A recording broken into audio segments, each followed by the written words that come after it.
মাথার ওপর আমের যে মুকুলটা আপনারা দেখতে পাচ্ছেন সেটা প্রতিধ্বনি দিচ্ছে যে বসন্ত পুরোপুরি এসে গেছে। কিন্তু এ বসন্তে পলাশ এখনো ফোটেনি। স্বাভাবিকভাবেই আমরাও যাইনি, তো না যে মানে বেড়াতে না গেলে আমাদের যে কুরকুরুনি হয় তেমনই সেই কুরকুরুনি নিয়ে আমরা ভাবছিলাম কোথায় যাওয়া যায় কোথায় যাওয়া যায়। আরে বাড়ির একেবারে কাছের একটা জায়গা আমরা দেখিনি, যা কিনা মধ্যযুগের ভীষণ পপুলার একটা জায়গা, মধ্যযুগের একটা নগরী, মধ্যযুগের একটা বন্দর নগরী। আর তার সাথে আমরা এটাই জানতাম না যে শরৎচন্দ্র চট্টোপাধ্যায়ের জন্মভূমির পাশে এখনো অবধি তার সেই প্যারী পণ্ডিতের পাঠশালাটা আছে। চলুন আজকে বাংলার মাঠে ঘাটে আমরা ঘুরে বেড়াবো প্যারী পণ্ডিতের পাঠশালা খুঁজতে। সেই যে মধ্যযুগের বন্দর নগরী আদিসপ্তগ্রাম, সেই আদিসপ্তগ্রামে এখনো কি কি মধ্যযুগের জিনিস পড়ে রয়েছে জানতে। আর তার সাথে জানবো যে উদ্ধারণপুর ঠাকুরবাড়িতে ঠিক কি কারণে নূপুর পড়েছিল নিত্যানন্দজির। এই আদিসপ্তগ্রামের যে একটা খোঁজ আমরা পেয়েছি, এটাতে আমরা ভীষণভাবে এক্সাইটেড প্রত্যেকটা জায়গাকে ছুঁয়ে ছুঁয়ে দেখার। আর একেবারে বাড়ির কাছে, যেতে আমাদের মোটামুটি আধা ঘন্টা 45 মিনিটই লাগবে। চলুন ঘুরে আসা যাক।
এই হলো উদ্ধারণ দত্ত ঠাকুরের সেই শ্রীপাঠ বা মন্দির, যেটা উনি তৈরি করেছিলেন 1481 সালে। উনি জন্মগ্রহণ করেন এই সপ্তগ্রাম বা আদি সপ্তগ্রাম এরিয়াতে। এখানে উনি কে ছিলেন সেটা বলাটা একটু জরুরি। ভারতবর্ষের 1400 সাল থেকে 1500 সালের মাঝামাঝি অবধি একটা ভক্তি যোগা আন্দোলন চলেছিল, যেখানে ব্রাহ্মণ্যবাদ কট্টরতার বিরুদ্ধে একটা ভক্তি যোগ চলেছিল। সেখানে আমাদের প্রাণের ঠাকুর মহাপ্রভু উনিও কিছু যোগদান রেখেছেন, এবং সেই তর্ক অনেক বহু দূরের। সেই তর্কে গেলে আর একটা এপিসোড লাগবে শুধু মহাপ্রভু কি করেছিলেন সেটা বোঝাতে। তো উদ্ধারণ দত্ত ঠাকুর ছিলেন হচ্ছেন এখানকার ফিলোসফার, একজন ইন্ডিয়ান ফিলোসফার, যিনি বহু সুন্দর সুন্দর পদ রচনা করেছেন, যিনি ভক্তি যোগা আন্দোলনকে আর এক স্তর উঁচুতে নিয়ে গেছেন। তো এই জায়গাটা হলো ওনার শ্রীপাঠ বা ওনার মন্দির। এখানে এলে আপনি ষড়ভুজ মূর্তি দেখতে পাবেন, এবং সেই ষড়ভুজ মহাপ্রভুর মূর্তির বামে গদাধর আছেন, নিত্যানন্দ ঠাকুর আছেন, এবং সেই সংক্রান্ত একটা খুব সুন্দর পদও লিখেছিলেন উনি, যেটা কিনা এখনও মন্দিরের ওপরেই আপনি দেখতে পাবেন। এবং এখানে এসে আমার মনে হলো আমি যেন এক ঝটকায় গৌড়ীয় বৈষ্ণব ধর্মের একটা মন্দিরের মধ্যে ঢুকে গেছি, যেখানে সামনে কীর্তনের নাট মন্দির, কীর্তন করার নাট মন্দির আছে, ঠাকুরের জায়গা রয়েছে, এবং সব থেকে বড় কথা এখানে একটা সমাধি মন্দির আছে, যে সমাধি মন্দিরে একটা মালতীলতা গাছ রাখা রয়েছে, এবং মালতীলতা গাছটা ভীষণ রকমভাবে ফুলে ফেপে উঠেছে। কেউ কেউ বলেন এটা নাকি তাঁর হাতে রোপিত সেই গাছ। আমি ভীষণ রকম আবেগপ্রবণ হয়ে পড়ছি এই বিষয়গুলো দেখতে দেখতে, কারণ আমি নিজের জন্ম নবদ্বীপে, এবং আমি এই বৈষ্ণব মঠের সাথে ভীষণভাবে জড়িত ছিলাম একটা সময়। আমি বিশ্বাস করি যে সত্যি একই অঙ্গে দুই রূপ হতেই পারে, কোমল এবং কঠোর দুই রূপই হতে পারে, এবং এটাই তো বৈষ্ণব ধর্মের মেইন বিষয় ছিল, মেইন বক্তব্য ছিল। যাই হোক, ভারী সুন্দর জায়গা, একবার চলে আসুন আদি সপ্তগ্রাম। কীভাবে আসবেন না আসবেন আমরা বেরিয়ে বলছি। মন্দির চত্বরে অনেক বেশি কথা বলতেও ভালো লাগে না। যাই হোক, এখানে একটা কুণ্ড আছে, নূপুর কুণ্ড, খুঁজতে হবে সেটা কোথায়। আর একটা মজার তথ্য জানা গেছে, সেটা হচ্ছে 1515 সালে উদ্ধারণ দত্ত ঠাকুর এই আদি সপ্তগ্রাম ছেড়ে চলে যান এবং আমাদের প্রাণের ঠাকুর মহাপ্রভুর সাথে জয়েন করেন, এবং উনি বেদা, অভেদা, অচিন্ত বেদান্ত এই সমস্ত বিষয় অধ্যয়ন করে একটা অন্য ধারায় বৈষ্ণব ধর্মের এই যাত্রাকে নিয়ে যান। সত্যি কথা বলতে কি, এখানে এসে আমার যেন ফিল হচ্ছে আমি সেই 500 বছর পিছিয়ে গেছি, যেন চারিদিকে সেই শীতলতা এখনও বিরাজ করছে। ওই যে দূরে দেখা যাচ্ছে ওটি হলো নুপুরকুণ্ড। এই নুপুরকুণ্ড একটা সময় এখানকার জলের উৎস ছিল। আর নুপুরকুণ্ডের নাম নুপুরকুণ্ড হওয়াটাও বড় আশ্চর্যের বিষয় ছিল, কারণ এই যে নুপুরকুণ্ড, এই নুপুরকুণ্ডে অ্যাকচুয়ালি নিত্যানন্দ প্রভুর পায়ের নুপুর পড়েছিল। আশ্চর্য হচ্ছেন, একজন ভদ্রলোক বা একজন গোস্বামী ছেলে কি করে নুপুর পরতো? কারণ বৈষ্ণবরা মানেন যে একই অঙ্গে রাধা এবং কৃষ্ণ দুজনেই বসবাস করেন, ক্ষণে রাধা ক্ষণে কৃষ্ণ। যাই হোক, তো যে রাস্তাটা দিয়ে যাব কালকে ঝড় হওয়ার জন্য প্রচুর আমের মুকুল টুকুল পড়ে রয়েছে, আর আমরা খালি পা মোজা পরা অবস্থায় ঘুরে বেড়াচ্ছি, তাই একদম কাছ অবধি যাইনি। কিন্তু সত্যি জায়গাটা ভারী সুন্দর, আপনারা অবশ্যই একটা ডে ট্রিপের প্ল্যান করতে পারেন আদি সপ্তগ্রামে।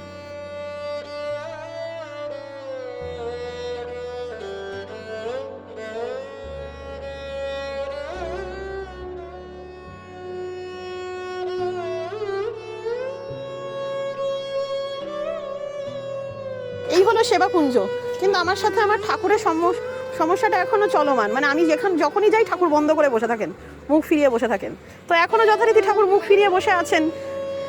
12টার সময় সেবাকুঞ্জ বন্ধ হয়ে যায় এবং মানুষজন এখানে সেবা নেন। তো আপনারা একটু আগে করে যদি প্ল্যান করেন তাহলে এখানে সেবা নিতে পারেন। এবং এটা একটা আশ্রম মতন অংশ, এই আশ্রমে মানুষজন থাকেন। আর যদি নিতাই গৌর সুন্দরের আরেকবার দর্শন চান তাহলে অবশ্যই এখানে আসতে পারেন। কিন্তু আমি তো গৌর বাবাকে একবার ধরবই, কতদিন আর পালিয়ে বেড়াবে, একদিন না একদিন ঠিক ধরা দেবে। চ ঘুরে আসি, ব্যাক করি। আচ্ছা, এইটা হচ্ছে একটা ইয়াংস্টার ক্লাব। এই ইয়াংস্টার ক্লাবটার একটা বিষয় হচ্ছে, এটা 1987 পুরনো একটা বাড়ি। চাইলে 2-4টে ফটোগ্রাফি করতে পারেন, ভেতরে দেখার কিছুই নেই। ক্লাবের চারপাশ দিয়ে ঘোরপাক খেয়ে 2-4টে ভালো ছবি তুলে আপনারা চলে যাবেন। আমরা যে মসজিদ দেখতে যাচ্ছি সেই মসজিদের পথে। এই জায়গা থেকে মসজিদটা ভীষণই কাছে। আপনারা যদি এখানে আদি সপ্তগ্রাম স্টেশন থেকে আসেন তাহলে একটা টোটো বুক করবেন, যেটা এই 3টে জায়গা ঘুরিয়ে আপনাদের আবার আদি সপ্তগ্রাম স্টেশনে চলে যাবেন। আর কিভাবে আসবেন না আসবেন ডিটেলে বলছি একটু ঠান্ডা জায়গায় গিয়ে। চলুন।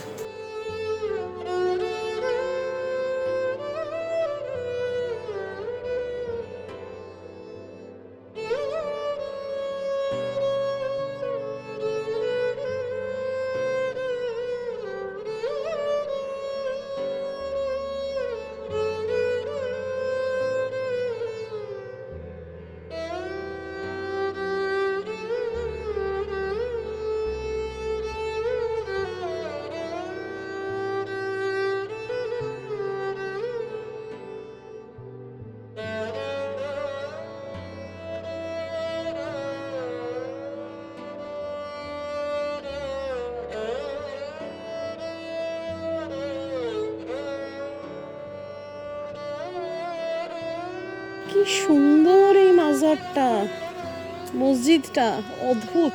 এই মসজিদটা কিন্তু এএসআই সংরক্ষণ করে, এবং আমি যতটুকু মসজিদের স্ট্রাকচার দেখে বুঝছি, এই মসজিদে 4টে কোণে 4টে বড় বড় গম্বুজ ছিল এবং সুন্দর একটা ছাদ ছিল। কালের নিয়মে সব চলে গেছে। 1529 সালে এই মসজিদ তৈরি হয়। এখানে একটি শিলালিপি আছে, সেই শিলালিপি থেকে জানা যায় যে নুসরাত শাহের শাসনকালে 1529 সালে এই মসজিদটি তৈরি করেন জামাল উদ্দিন হোসেন। এবং এখানে ওইদিকে 3টে কবর রয়েছে, যে কবরগুলোতে ধারণা করা হয় সৈয়দ ফখরুদ্দিন এবং তার স্ত্রী এবং তার খোঁজার এই সমাধি 17/4/1914 তারিখের ঘোষণা অনুযায়ী, এবং যার বিজ্ঞপ্তি সংখ্যা হয় 1752, মসজিদটি কেন্দ্রীয় স্মারক হিসাবে সংরক্ষিত। ভাবতে পারছেন, আমাদের বাড়ির এত কাছে একটা কেন্দ্রীয় স্মারক রয়েছে। সব থেকে মজার বিষয়টা আসুন এবার দেখাই। এই মসজিদে দেখতে পাওয়া যায় টেরাকোটার কাজ, এই যে নিচের। আর আরও একটা বিষয় আমার ভারী অদ্ভুত লেগেছে এই মসজিদে, সেই মসজিদটার মধ্যে বা এই মাজার, এটা মসজিদ মাজার যাই বলুন না কেন, অদ্ভুতভাবে এই মসজিদ মাজারে কেমন জানি একটা মন্দিরের স্ট্রাকচারে তৈরি হওয়ার কথা। জানি আপনারা বলবেন যে এই মসজিদটা হয়েছে মন্দির ভেঙে, আমি জানি এই কথাটা বলা খুব সোজা, কিন্তু তার সাথে এটাও ভাবতে হবে যে একটা সময় বৌদ্ধ স্থাপনা ভেঙেও আমাদের মন্দির হয়েছে। পুষ্যামিত্র রাজার গল্প বলেছিলাম, মনে আছে তো?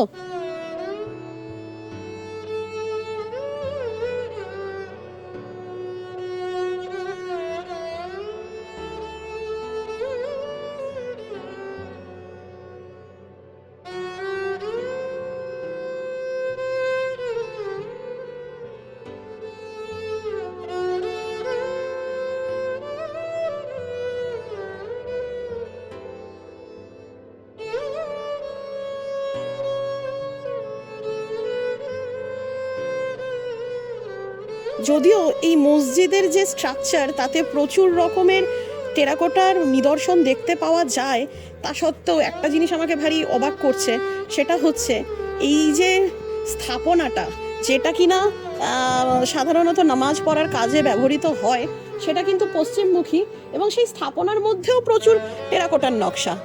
আমি জানি না এই কনক্লুশনে আসাটা কতটা যুক্তিযুক্ত হবে 1947 সালের স্বাধীনতার পর ভারতবর্ষে দাঁড়িয়ে যে মন্দির ভেঙে মসজিদ হয়েছিল বলে মসজিদ খারাপ, সে কনক্লুশনে আসাটা খুব খুব খুব খুব কঠিন।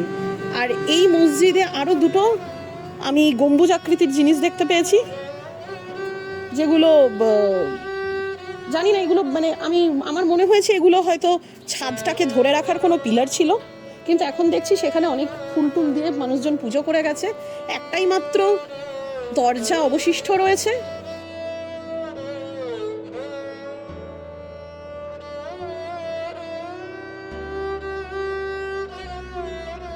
বারবার সেই কথাটা বলি, ভগবানের যে দেবালয় বলুন, মসজিদ বলুন, যাই বলুন, সেটা তৈরি হয় একেবারে লোকালি কি পাওয়া যায় তার উপর নির্ভর করে।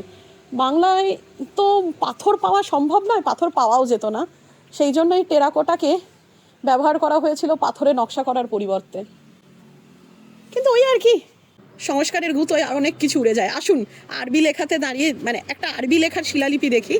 মেবি, আমি আরবি পড়তে জানি না, মেবি এখান থেকেই উদ্ধার হয়েছে যে মসজিদ কে করেছে, কবে করেছে, কিভাবে করেছে। গুগল ট্রান্সলেটর পড়তে জানি, কিন্তু আমার কাছে গুগল ট্রান্সলেটর নেই। আর ওই সেই তিনটে সমাধি, তিন সমাধি, সেই ফকিরুদ্দিনের স্ত্রী খোঁজা এবং ওনার নিজের সমাধি, যেটা মাজারে চাদর চড়ানোর কাজ হয়। আচ্ছা, আর অদ্ভুত ব্যাপার, বোধহয় পীরতলার সাথে ঘোড়ার কিছু একটা সম্পর্ক আছে। আমি কৃষ্ণনগরের পীরতলাতেও দেখেছি মাটির ঘোড়া লোকে মানতে দিয়ে যায়, এখানেও দেখলাম, এবং এখানেও বেশ কিছু শিলালিপি আরবিতে রয়েছে। যাই হোক, চলুন। আর নবদ্বীপের যখন আমরা কাজীর সমাধি, মানে যেটা মায়াপুরে রয়েছে, সেখানে চাঁদকাজী সমাধিতে দেখেছি ওখানে একটা চাঁপা ফুলের গাছ আছে। হয়তো সুফি সন্ন্যাসীদের সমাধিতে আশপাশে চাঁপা ফুলের গাছ লাগানোটা ওনাদের কালচারিস্টিক কিছু ব্যাপার, কারণ এখানেও একটা দারুণ সুন্দর চাঁপা ফুলের গাছ দেখতে পাচ্ছি জাস্ট সমাধির বগলেই।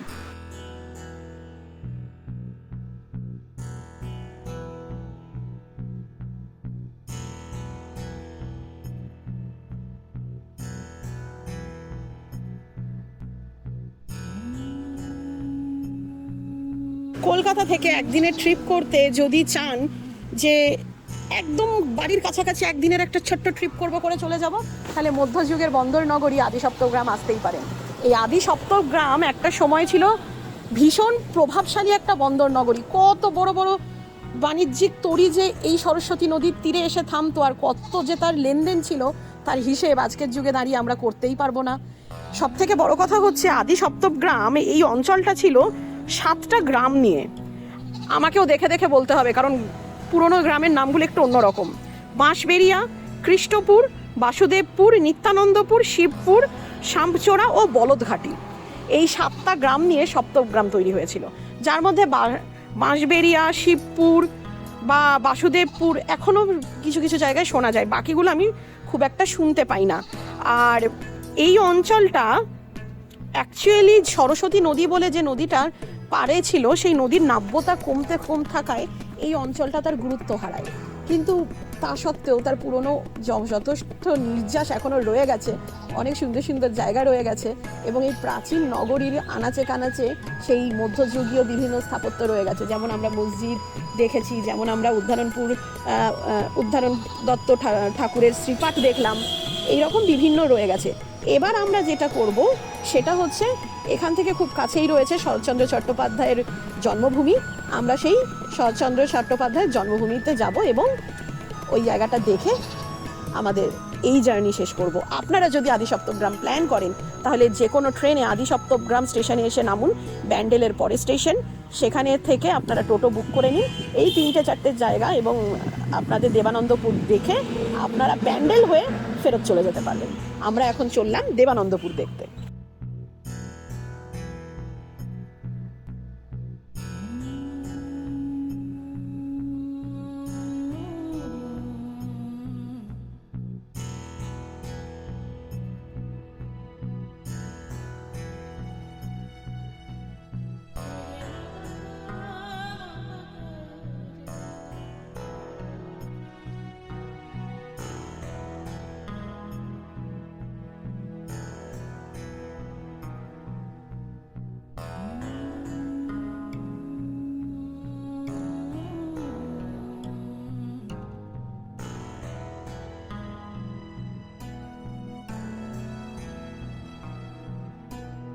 আমি এখন দাঁড়িয়ে রয়েছি দেবানন্দপুর গ্রামে, যেখানে আমাদের কথাশিল্পী শরৎচন্দ্র চট্টোপাধ্যায় জন্মগ্রহণ করেছিলেন। আমার পিছনে যেটা দেখছেন এটা হচ্ছে শরৎ স্মৃতি পাঠাগার এবং শরৎ স্মৃতি সংগ্রহশালাও বলতে পারেন।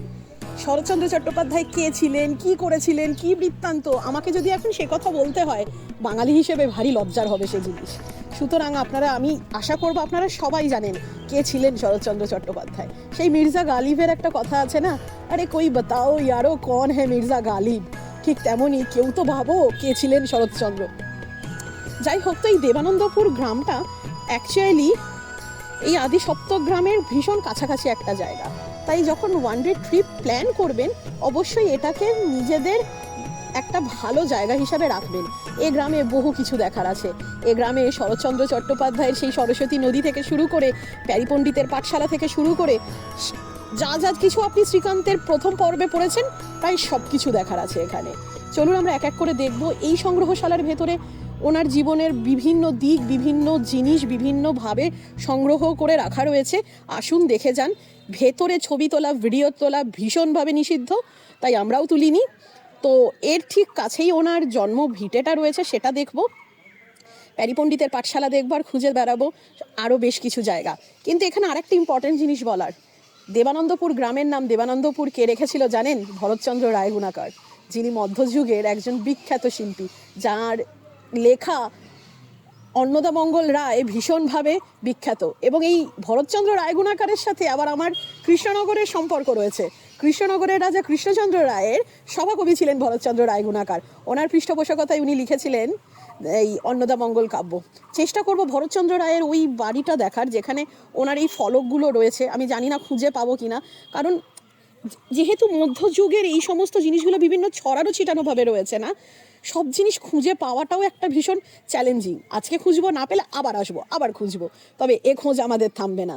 আমরা বাঙালির যে ভ্যালুস, বাঙালির যে গন্ধ, সে গন্ধ ছেড়ে, সেই ভ্যালুস ছেড়ে বেরোবো না। আমরা খুঁজে দেখবো, আমরা ছুঁয়ে দেখবো কোথায় কোথায় আছে। চলুন দেখা যাক। এই হলো শরৎচন্দ্র চট্টোপাধ্যায়ের জন্ম ভিটা।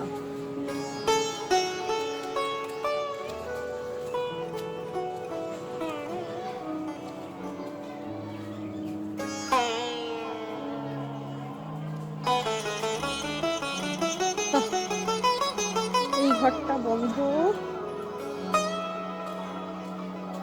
আসলে এগুলো না প্রাচীন ওই বাঙালি বাড়ির সংস্কৃতি। দরজামুখ একটা বৈঠক ঘর থাকবে আর ভেতরটা থাকবে হচ্ছে অন্দরমহল, যার দরজা আবার পিছনের দিকে হবে, বাড়ির দিকে হবে না। আচ্ছা, ওনার জন্মস্থানটা এই দুটো ঘরের মধ্যে কোনো একটা ঘর, তার মধ্যে একটা ঘর তো তালা দেওয়া, আর একটা ঘর দেখার চেষ্টা করি কি আছে না আছে। বাবা বন্ধ। এই ঘরটাই জন্মস্থানের ঘর, কিন্তু বন্ধ। খুলবে কে? খুলবে কে? এখানে তো আশপাশে কাউকে লোক দেখছি না, তবে মনে হচ্ছে এই যেটা তালা দেওয়া ঘর আছে এইটা দিয়েই ওই ঘরের ভেতর দিয়ে ছিটকিনি আছে, বেরিয়ে এসে বাইরে দিয়ে তালা দিয়ে দিয়েছে। হ্যাঁ, আর ওই দিকে ছিল ওনার আরেকটা ঘর। এই ফর্মেও ছিল না বাড়িটা, বাড়িটা ছিল মাটির খড়ের ছাউনি।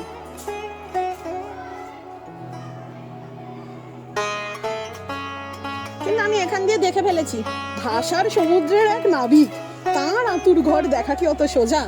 যাই হোক, বন্ধ রয়েছে, কিন্তু ঘরের ভেতরে কিন্তু কিছুই নাই। আমি জানি না এটা কোনোভাবে খোলানো যায় নাকি। এর থেকে তারাশঙ্কর বন্দ্যোপাধ্যায়ের ঘরটা দেখে আমার শান্তি হয়েছিল, কি সুন্দর খুলে রেখেছিল।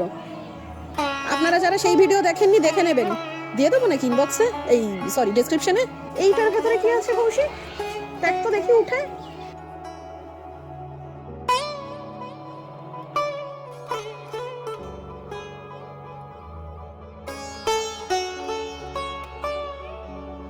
এখান দিয়ে দেখা যাচ্ছে ভেতরটা ফাঁকা, কিন্তু এই ঘরে যে জন্মেছিলেন সেই ঘরটা তো দেখা যাচ্ছে।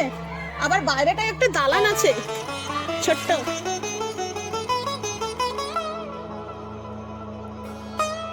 তার মানে ব্যাপারটা যেটা দাঁড়ালো সেটা হচ্ছে এই ঘরগুলো খোলা থাকে।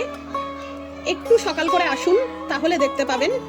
আর গ্যারান্টি দিতে পারছি না, কিন্তু হ্যাঁ এই জায়গাটা আপনাদের ভারী ভালো লাগবে, কারণ চারপাশটা ভীষণ সুন্দর। আর এনার কথা কি বা বলবো, অকাতরে লিখে গেছেন বাঙালির দুর্দশার ওপর, পল্লী সমাজ, বামুনের মেয়ে, আর লিখে গেছেন শ্রীকান্তর মতন একটা রোমহর্ষক ঘটনা। কি বা বলি। কিন্তু আমি একখানা বিষয় বলবো, সেটা হচ্ছে শরৎচন্দ্র বাচ্চা বয়সে স্কুলে যেতে গিয়ে কেঁদেছেন, ওখানে স্মৃতিতে দেখলাম। তাহলে এখনকার বাচ্চাদের দোষ দিয়ে কি লাভ? সে তো বটেই, উনি এত বড় সাহিত্যিক, উনিও কেঁদেছেন। সে তো বটেই, তবে হ্যাঁ এর সাথে ঠিক নয়, সাহিত্যের রাজা, সাহিত্যের রাজা, কথা শিল্পী, শিল্পী। কি লিখে গেছে বামুনের মেয়েতে। শেষে যখন সন্ধ্যাকে ওইভাবে সমাজ পরিত্যক্তা ঘোষণা করলো, কারণ নাপিত বাড়ি থেকে নাকি তার ঠাকুমার কি গন্ডগোল পাওয়া গেছে, সেখানে কিভাবে বলেছে, আচ্ছা তুমিও আমায় বিয়ে করবে না। যখন সন্ধ্যা তার তথাকথিত প্রেমিকের কাছে গেল, যাকে সন্ধ্যা ভালোবাসতো, সেখানে সন্ধ্যা বলছে, আচ্ছা তুমিও আমায় বিয়ে করবে না। তারপরে অভয়ার মুখের সেই কথাটা, সবকিছু ছাড়ুন তো শ্রীকান্ত বাবু, শুধু এটুকু বলুন, আপনিও কি খুব তাড়াতাড়ি ওই বাটখারাতেই আমার হিসেব করবেন যাতে সমাজ হিসেব করে? আমার মাঝে মাঝে কি মনে হয় শরৎচন্দ্র চট্টোপাধ্যায় বোধহয় নারী মন, নারী হৃদয়কে অনেক ভালোভাবে দেখতে পেতেন, তাই তো এভাবে বলে গেছেন, তাই তো এইভাবে লিখে গেছেন। তাহলে এই কথাটা ভুল যে ভগবান নিজে বানিয়েও জানতে পারেনি যে নারীকে কিভাবে বানিয়েছে, শরৎচন্দ্র চট্টোপাধ্যায় তাহলে জেনে ফেলেছেন। অবশ্যই অবশ্যই, রাজলক্ষ্মী, কমললতা, তারপরে তোর বিজয়া, এই যে সৃষ্টিগুলো, এই সৃষ্টিগুলোকে আমরা কিভাবে অস্বীকার করতে পারি? আমার তো মনে হয় শরৎচন্দ্র মেয়ে হতে হতে ছেলে হয়ে গেছিলেন বোধহয়, তাই জন্য এত ভালো করে নারী মন বুঝতে পারতেন। যাই হোক, আর বেশি কিছু শরৎচন্দ্রের জন্মভিটা দেখার নেই, শুধু একটু হাওয়া খাওয়ার আছে, শুধু একটু অনুভব করার আছে। আমি অনুভব করি, আপনারা আমার অনুভবের সাথী হন, আর কোনো কথা নয়। এই জায়গাটা চুপ করে থাকার জায়গা। ওই যে দূরে যাচ্ছে দেখো, ওটা প্যারি পণ্ডিতের পাঠশালা, আর ঠিক তার সামনে বাচ্চা কাচ্চা চিল্লাচ্ছে, মনে হচ্ছে যেন সে পুরোনো যুগের বাচ্চা কাচ্চা চিল্লানোর আওয়াজটা পাওয়া যাচ্ছে। হ্যাঁ, কিন্তু ভয় লাগছে রে কৌশিক, প্যারি পণ্ডিতের পাঠশালা আবার উড়ে গেল নাকি? না, প্যারি পণ্ডিতের পাঠশালা, হ্যাঁ প্যারি পণ্ডিতের পাঠশালা ভাগ্যিস আমরা দেখে যাচ্ছি, এ না হলে ভেঙে ফেলবে। ওই যে ডিসপিউট ল্যান্ড বলে সব জায়গায় নজর পড়ে গেল রে। তাড়াতাড়ি আসুন, দেখে যান, মনে হয় না আর বেশি দিন আছে বলে। পরিষ্কার হলেই সব ভয়টা লাগে।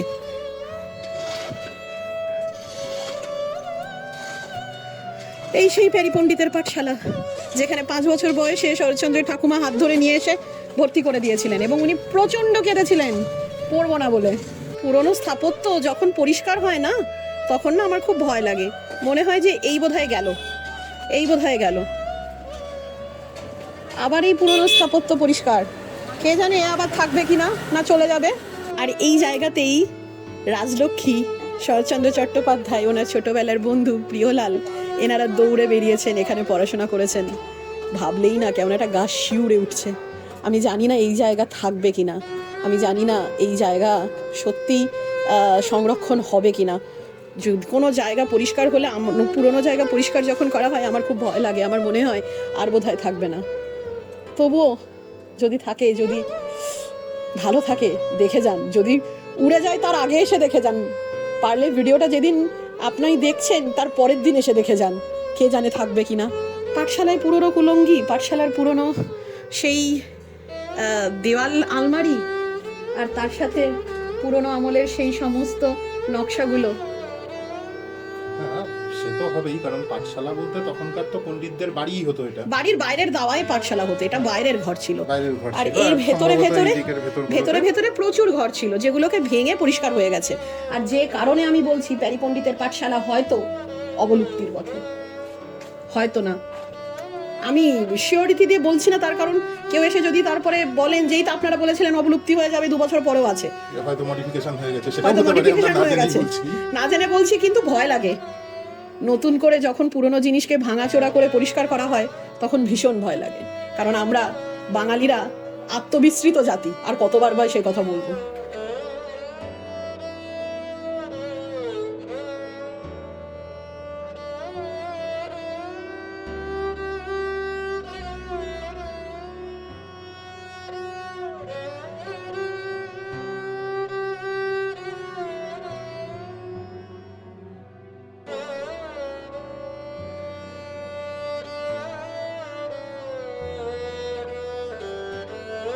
একে বলে একের মধ্যে দুই, চৌকি পেতে শুই।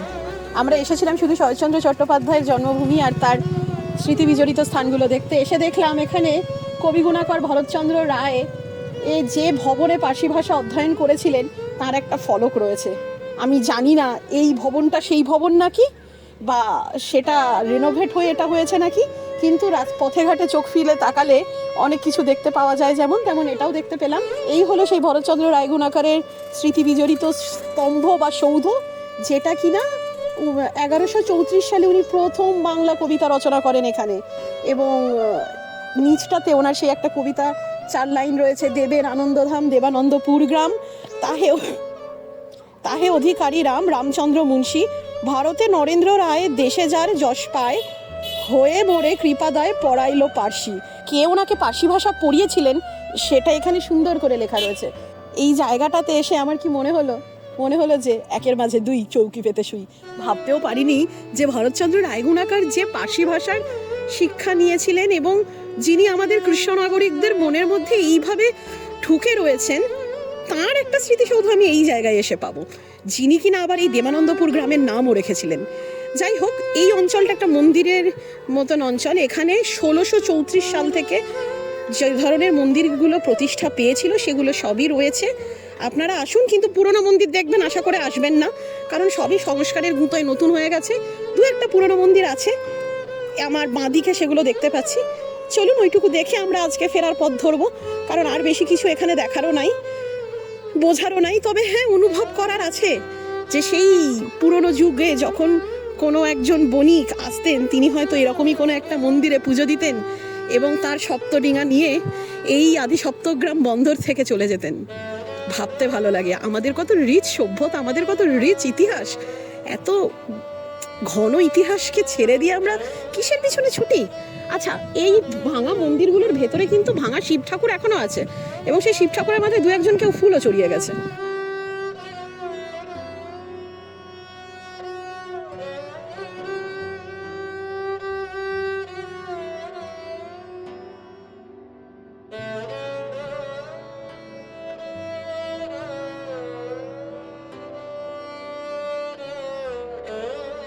তো আমাদের আজকের এই একদিনের ভ্রমণ শেষ হয়ে গেছে, তাই না বল ভূতু? আমাদের একদিনের ভ্রমণ শেষ হয়ে গেছে, আমরা বাড়ি এসেছি, খাওয়া দাওয়া সারা হয়ে গেছে। কিন্তু তারপরে জানতে পারলাম যে ত্রিবেণীতে, ঠিক ত্রিবেণী বলা চলে না, এটাকে আদি সপ্তগ্রাম এবং ত্রিবেণীর মাঝ বরাবর একটি জায়গা।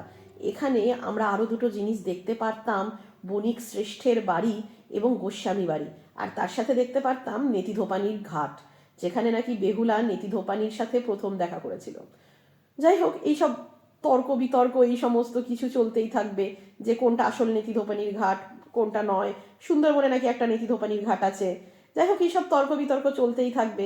ভিডিওর শেষে এসে বলবো, আমরা জানি আমরা বড্ড ঝামেলা পাকাই, আমরা ভিডিও দিতে দিতে হায়া হয়ে যাই, কিন্তু যখন ভিডিও দিই, সত্যি করে বলুন তো, ভিডিও ভালো দিই না ভালো? আমরা যদি ভিডিও আমাদের ভালো লেগে থাকে তাহলে প্লিজ একটা লাইক করে দিন, প্লিজ প্লিজ একটা লাইক তো চাইতেই পারি। লাস্ট বোধহয় 3-4টে ভিডিও জুড়ে আমার কোনো লাইক আসেনি, আপনাদের থেকে লাইক তো চাইতেই পারি। আর ভিডিওটা যদি এখনও দেখে থাকেন বা এই অবধি এসে যদি দেখে থাকছেন, তাহলে শেয়ার করুন, সকলকে জানান আমাদের বাংলার সংস্কৃতি কত কত উন্নত ছিল, আমাদের বাংলার সংস্কৃতি কত মহান ছিল। আর তার সাথে আর একটা রিকোয়েস্ট রইল, যদি সত্যিই ভালো লেগে থাকে চ্যানেলটাকে সাবস্ক্রাইব করে দিন, প্লিজ চ্যানেলটাকে সাবস্ক্রাইব করে দিন, আর পাশের বেল আইকনটা দাবিয়ে রাখুন। কে জানে কখন 1-1.5 মাস 2 মাস পর আমরা আবার একখানা ভালো ভিডিও নিয়ে চলে আসি, তখন তো আপনার কাছে নোটিফিকেশন যাবে। আমরা জানি আমরা রেগুলার ভিডিও দিতে পারি না, কিন্তু আমরা এটাও জানি যে আমরা যখন ভিডিও দিই আমরা আমাদের সেরাটুকু দিয়ে দেওয়ার চেষ্টা করি, যাতে করে কিছু ভালো জিনিস, কিছু শেখার জিনিস, কিছু সুন্দর মুহূর্ত আপনাদের সাথে আমরা শেয়ার করতে পারি। আর যতক্ষণ না আমাদের নেক্সট ভিডিও আসছে, ভূতুবাবু সবাইকে টাটা করে দাও, টাটা। ততক্ষণ দেখতে থাকুন অন্য কিছু, অন্য জায়গায়, অন্যভাবে, কিন্তু ঘুরে ফিরে আবার জীবন যাযাবরে অবশ্যই আসবেন। দেখুন, আমি বলছি না, ভূতুবাবু বলছে। টাটা।